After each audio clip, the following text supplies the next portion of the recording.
We're often tempted to be a priest for our kids, standing in between God and our kids and telling the kid what God meant and telling God what the kid meant.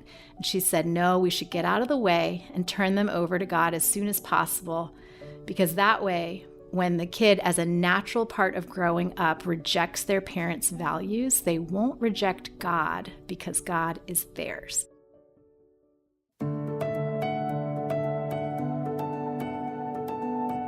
You're listening to God Hears Her, a podcast for women where we explore the stunning truth that God hears you, He sees you, and He loves you because you are His. Find out how these realities free you today on God Hears Her. Welcome to God Hears Her. I'm Eryn Adkins. And I'm Elisa Morgan. Do you have children? Do you help with any type of kids ministry, like babysit, mentor, or do anything that involves teaching or parenting kids in some way? Have you ever stopped to think about how you are discipling the kids in your life?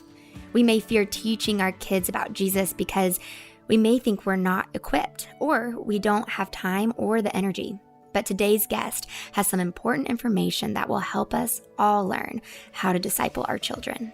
Sarah Cowan Johnson is the mother of 2 boys and a ministry trainer, consultant, and coach who works with church planters, pastors, and ministry leaders across the United States.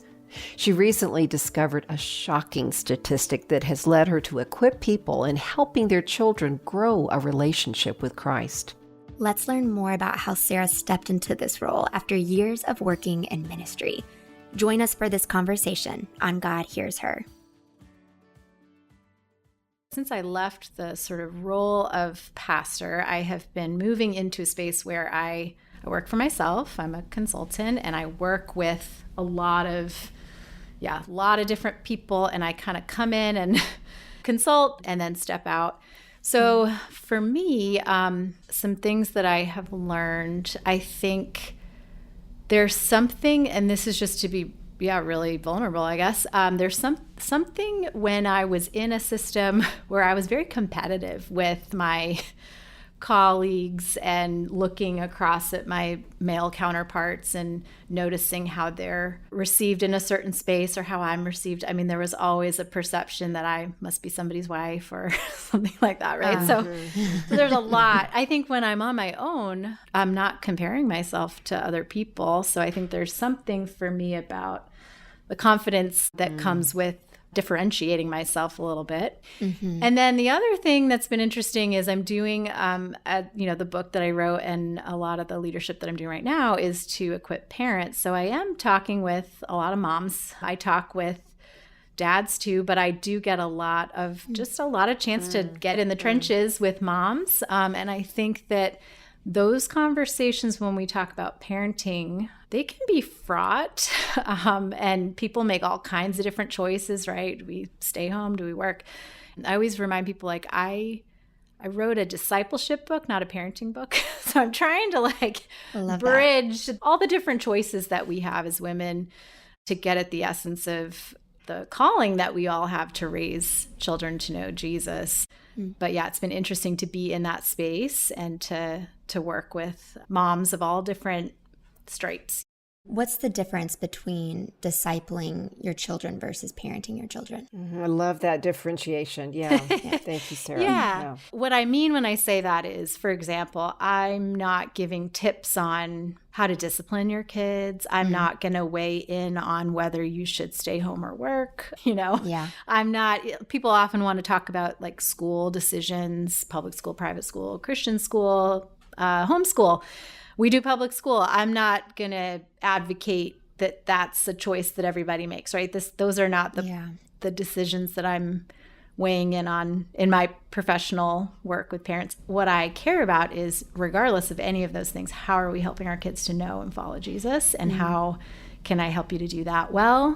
Whether you're a working parent, a stay-at-home parent, whether you've chosen to homeschool or send to Christian school or go to public school, private school. Yeah, so there's some stories that I share where when I do a seminar, I'll say, it's a story about a kid getting several timeouts and I'll say, remember, I'm not here to teach you how to discipline your kids, but let's talk about what God's doing in the middle of this moment. Yeah.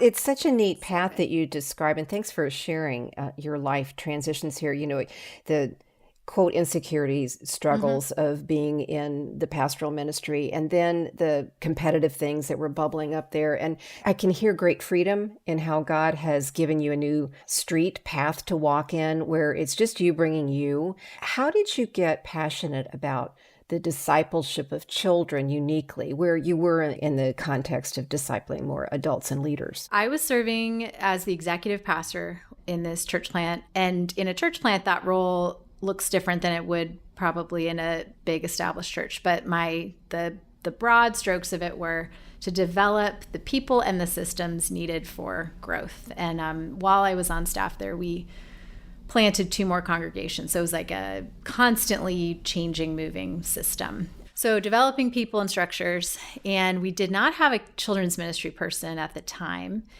And I was trying to hire somebody, and I wasn't finding the person that I wanted. I was looking for essentially a seminary trained person who'd be willing to work like 8 hours a week. It was like, it just wasn't happening. So I said, well, under the leadership umbrella of my role, I'll step in for a year and I'll develop a team of lay leaders, and then I'll try to hire again in a year. But I was really hesitant as a woman in ministry. I didn't want to lead children's ministry. I was very nervous about being boxed in there. Yep, and the label. Yeah. And you can't get out of. Yeah. Yeah. So I was very clear. I'm coming at this from leadership development. Let me be clear. Yeah. I was a little bit defensive about that, to be honest. Yeah. And even when I wrote the book, I was a little worried about that, because that's one part of what I do.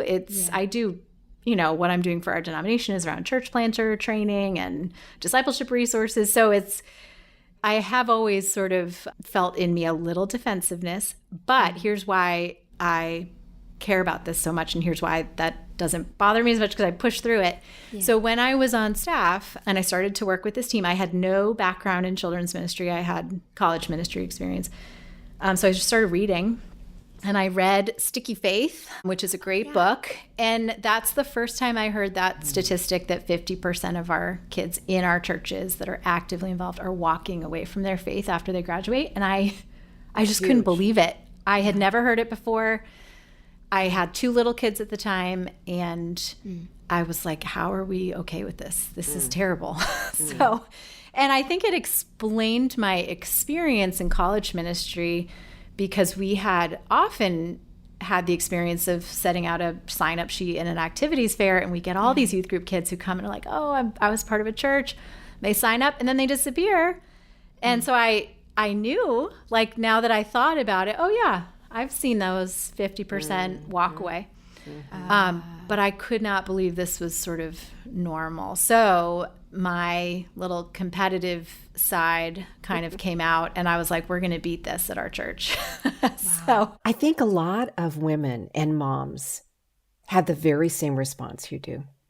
It's like we have been in a career, or have been finding ourselves, or have been finishing our growing up, or doing therapy, and then we become then we become moms, and we don't want to be boxed in to this idea of, okay, now you're the children's area. And we resist that, and we want to take our kids and have somebody else do it because we want to break, but we want to have our voice in a different platform, a different place. And I love the honesty that you're sharing, that there's more of you than discipling your children, but you came to realize the holy calling of discipling yours and other children for the kingdom. It's really, if you just want to make it more you're raising up the next generation of leaders, okay? That's right. And I'm just really glad that you said that, because I bet there's a zillion women listening who've had that same hole that they've tripped down and fell into face first. Yeah, well, it's really interesting to me that when I first became a mom, I've always worked. I worked full-time through having babies, and that was very difficult, but I was like, I am staying in the game, But lately, and some of this is working for myself, I have more flexibility. The past couple summers, I've taken almost the whole summer off. But I'm like, these moments with my kids, it's funny how I've softened to a lot of that as I have also simultaneously seen how important the discipleship of our kids is. And that's not something that I take exclusively. My husband and I are both in that space, but it's just been interesting to feel that softening in my own heart as I have, I think, matured and worked through a lot of those insecurities that, this is really important. But yeah, that the 50% thing. So that was my moment, my little Kairos moment of what the heck is happening to our kids. As I began to research and figure out, is there anything we can do to change that statistic?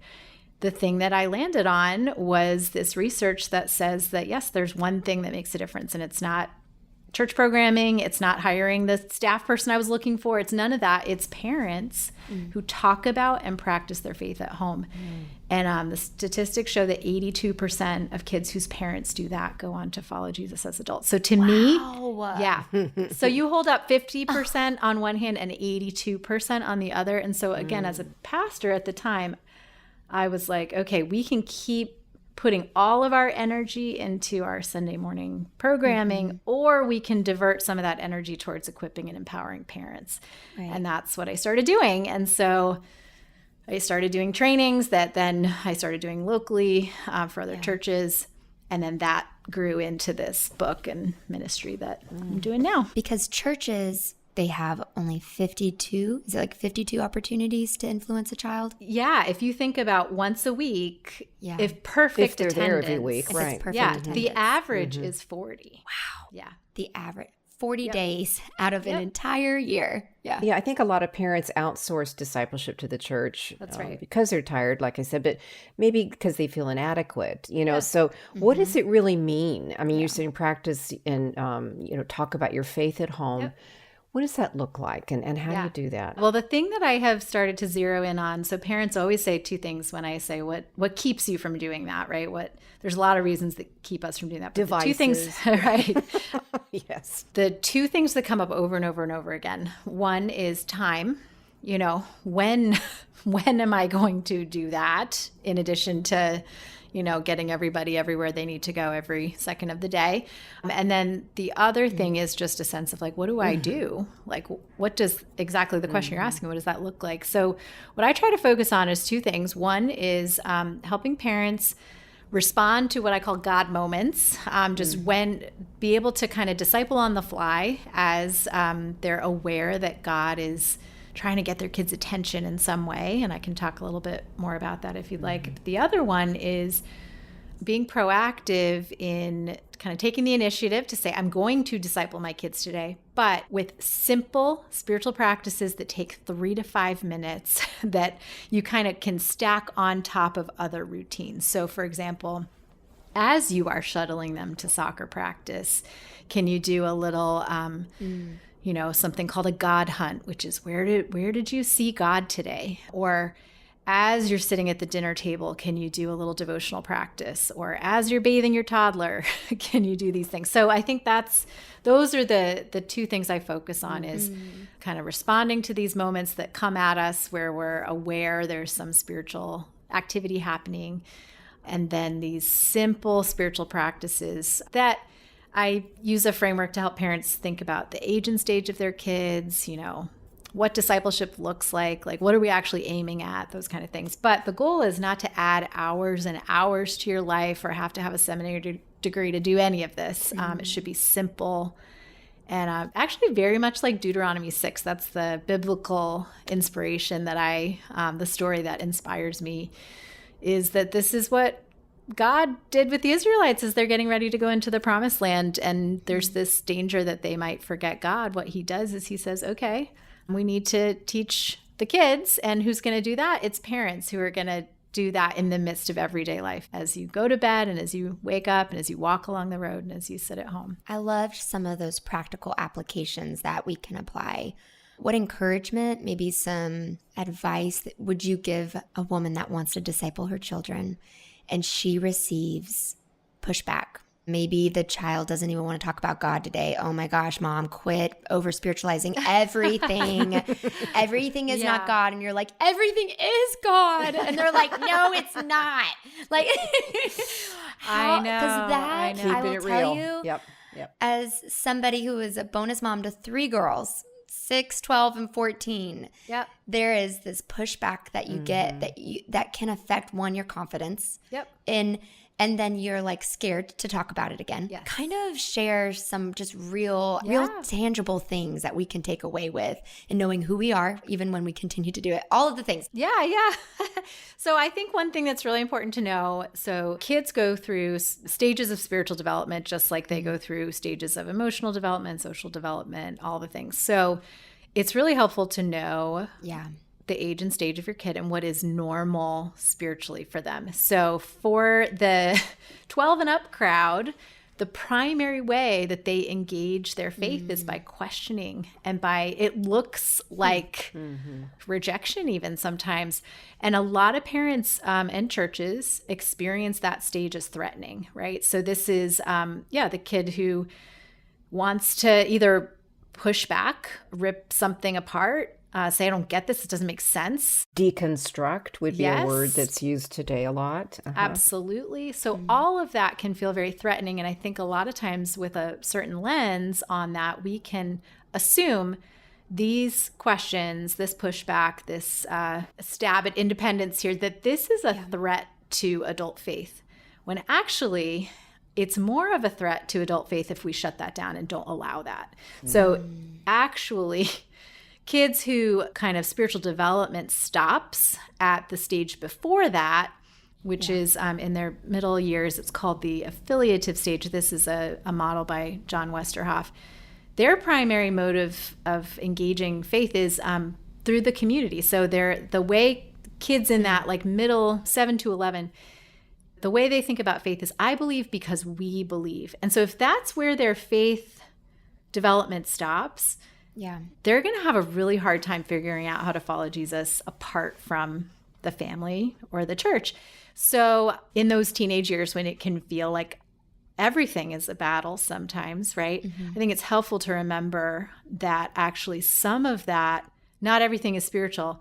What are they trying to get at? Like, what is that? Is it, I don't want every conversation we have to be spiritual. Like, what's beneath that question or that pushback? What do you think would be underneath that? I mean, not knowing the kid or whatever, but just that idea of not everything is spiritual. Is there like a sense that, every conversation we're having is about God because mom or dad is anxious and wants to insert that into every conversation, versus we have other conversations that, of course, everything is spiritual, but we're not overtly talking about spiritual things. And then there are these conversations where we are connecting the dots. It would seem like it's natural for a teen to want to separate from parents. Yes. And so if the parent makes everything spiritual, the teen may want to separate from that or feel controlled by the parents and their own agenda. You know, I wonder if we can back up and give the big picture of what are the stages of spiritual development? You know, how do we begin to understand them from infancy and then on to teenage? Because teenagers are definitely, huge issues where we all go, oh, we got to fix this. And maybe we don't. So help us see the big picture. Yeah. So the model that I like to use is by John Westerhoff, and there are other models. This is not the only one. I like it because it's very simple, and I think for parents it gives you just such a clear handhold through the stages. You don't have to remember 5 or 10, it's 3. So good. So it's experiential. That's little kids from birth to 5 or 6. It's like just about to school age. Their primary mode of spiritual expression is experience. They are doing the actions of faith. They are learning the stories, singing the songs, copying and mimicking the parent. And so the thing that Westerhoff says is that the stages are not linear, like you pass through one and leave it behind. They're like tree rings that you just add to it, so that in adult faith, you still have that experiential faith. That's really important. The actions and activity of faith is still important. That's why liturgies and sacraments and days of the week, those are all important. Yes. And spiritual practices, you know, and engaging your body and your senses in a spiritual life, you know. So for little kids, you know, sometimes I think we can get caught in the trap that we think this is pre-faith, and their real faith happens when they cognitively understand the gospel. And that's not true. I mean, if you think about what is it that allows human beings to interact with God at all, it's not that our brains develop to a certain level and then we can get to be in relationship with God. God is the one who steps and stoops towards us. And so in that experiential stage, I believe our kids are absolutely interacting with God. They can hear his voice. They may not cognitively understand theology, but that doesn't mean that that's not real faith. It's what 3-year-old faith looks like. So that's the first phase. And then sort of that 7 to 11, and these are all rough, but just in elementary and then just kind of peeking into middle school, Westerhoff calls it the affiliative stage. Again, this is where they begin to identify with the community of faith. So I believe because we believe. I'm part of a tribe. My family believes, my church believes. At the beginning, the family is kind of the primary unit. By the end, it's like, ooh, where are my peers at? And so this is where I think really connecting the kids to the life of the church, allowing them to participate in mission and service, exposing them to not just mono-generational, kids ministry, but intergenerational experiences in the church is really valuable. And then again, that searching phase is they're questioning, they're pushing, they need to wrestle to reach an adult-owned faith. And I think kids whose faith gets sort of truncated before they do that wrestling, I think that's where we see sort of a delayed searching phase that happens to many adults, right? Who just begin to, maybe we want to call it deconstruct, but sort of begin to ask the questions that maybe they weren't able to or weren't allowed at a young to. Age. Right. That makes so much sense. So, it's funny.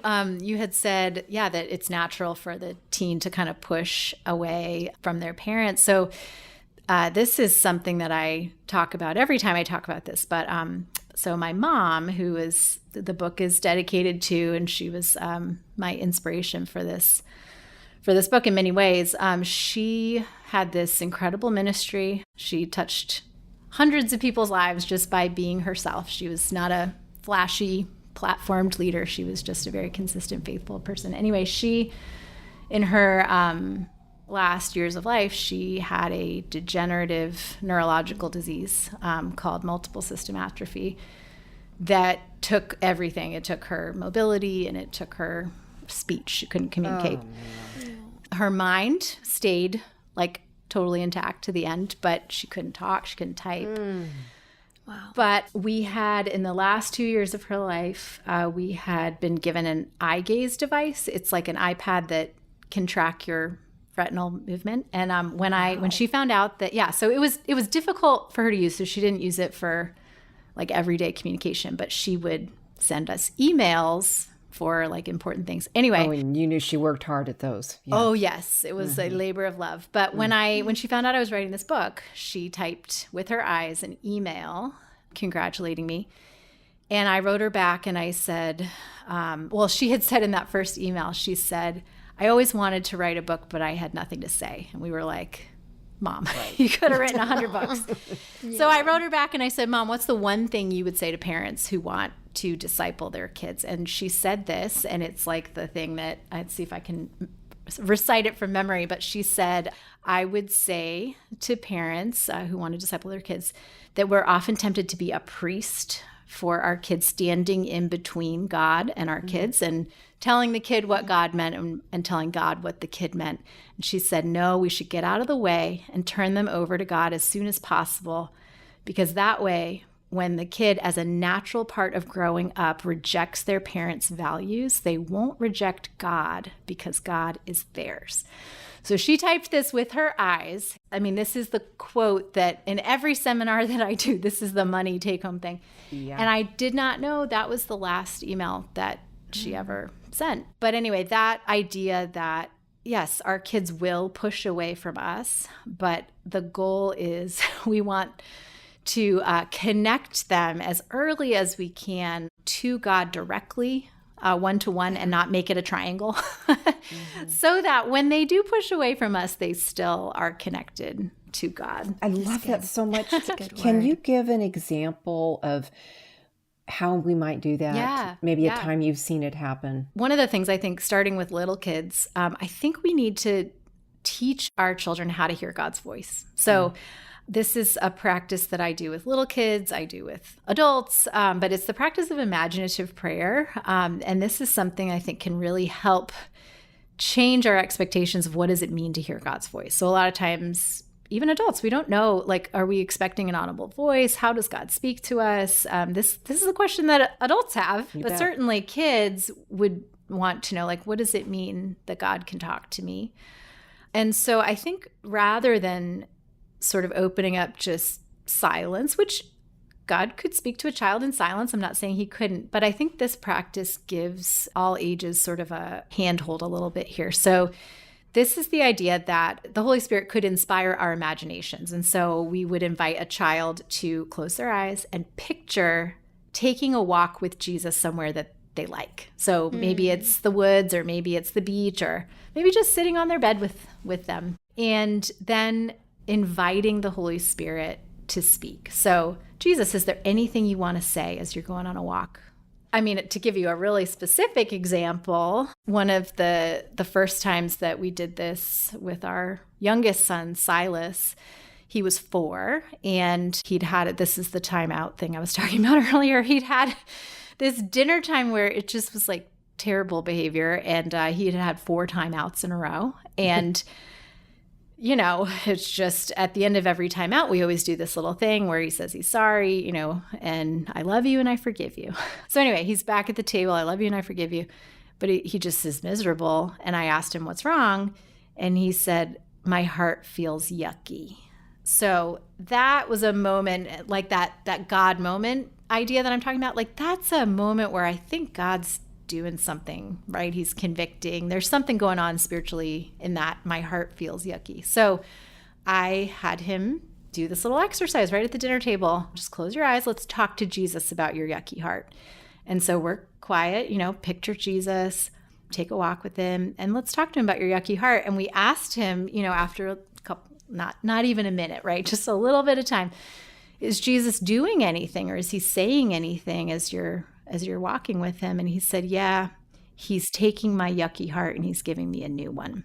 So that's something like I don't think that my husband or I in that moment would have thought about, right? But that's a biblical image from Ezekiel, right? Where I'll take your heart of stone and I'll give you a heart of flesh. That's in 4-year-old language. That's I'll take your yucky heart and give you a new one. And so that idea that Jesus could give him that picture directly, that God can communicate with our little kids, I think is a valuable skill to teach as early as we can, because we want to foster an independent relationship with Jesus. And it develops this building block of faith.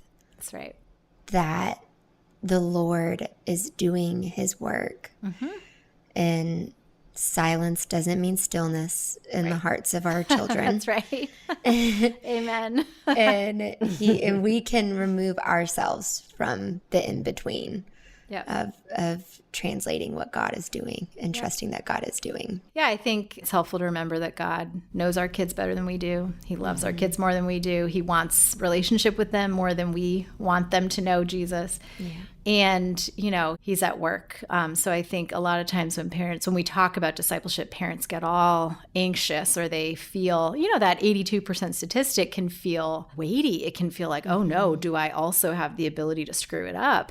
Yeah. And I think it's really helpful to remember you're yoked to Jesus and he's the one actually doing the work. You're participating, but it's not all on your shoulders. We do what God leads us to do over a lifetime. Right. And often, especially from my perspective, my vantage point now in life, often you wait for seeds to grow in the dirt and the dark, you know? That's right. And you just trust that you invested and you nourished and you did as God led you to, and you trust that it really is his job to grow the fruit in that life. That's right. It's, your kids are not robots. You can't program them to follow Jesus. You could do quote unquote everything right, and they still have their own will. And that's part of what it means to be a parent, is to surrender that. Yeah, my dad talks about teenage years being like your kid kind of disappears to the dark side of the moon, like the Apollo missions, going behind the moon and losing communication. And you're just praying and hoping that they come around the other side. But there are these moments where it's out of your influence. But it's not out of God's. Not out of God's. He's on the backside of the moon. That's right. As well. That's right.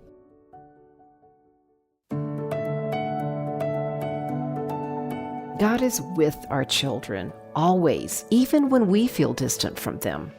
Yes, let's all go out and be disciples for the kids in our lives.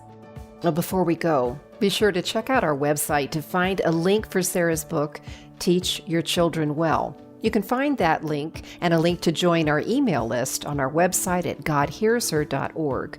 That's godhearsher.org. Thank you for joining us, and don't forget, God hears you, He sees you, and He loves you because you are His. Today's episode was engineered by Ann Stevens and produced by Jade Gusman and Mary Jo Clark. We also want to thank Amy and Pat for all their help and support. Thanks, everyone. God Hears Her is a production of Our Daily Bread Ministries.